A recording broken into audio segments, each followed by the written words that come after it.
नंदग्राम गोधाम हे जसं नावामध्येच तुम्हाला दिसेल गोधाम, जिथे गायींचा धाम आहे. इथे सुरुवातीला आपण संकल्पना अशी आहे की बाबा नंदग्राम म्हणजे हे नंदबाबाचं गाव. ग्राम मीन्स संस्कृत वर्ड आहे ग्राम. नंदबाबांचं, आता नंदबाबांचं गाव आलं म्हटलं म्हणजे गायी आल्या. तर जिथे गोवंश आहे वासाला, असा हा गोधाम आहे आपला नंदग्राम गोधाम. बरोबर. पण सर, ही जी संकल्पना आहे गोधाम स्थापन करण्याची जळगाव सारख्या ठिकाणी, ही संकल्पना तुमच्या डोक्यात कशी आली? या पाठीमागची प्रेरणा काय होती आणि सुरुवात कशी झाली नंदग्रामची?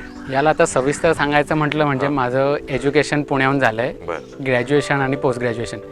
MBA झाल्यानंतर वडिलांची इच्छा होती की बाबा तू पुण्याला जॉब वगैरे नको करू, तू इकडे येऊन जा, आपण काहीतरी सुरुवात करूया. तर आमच्या आजींनाही गोसेवेची फार आवड होती. तर MBA झालं माझं 2015 मध्ये. MBA झाल्यानंतर इथे आल्यावर 5-6 महिने रिसर्च केली. मग आजींची आणि वडिलांची इच्छा होती की बाबा आपण गोसेवेने सुरुवात करूया, गोपालन करूया. तर नेमका कॉन्सेप्ट त्यांचा आहे. म्हणजे आमच्या आजीला गोसेवेची आवड होती, आजींची प्रेरणा आहे आणि वडिलांनी ती संकल्पना सुचवली. तिथून गोसेवेला आपण सुरुवात केली.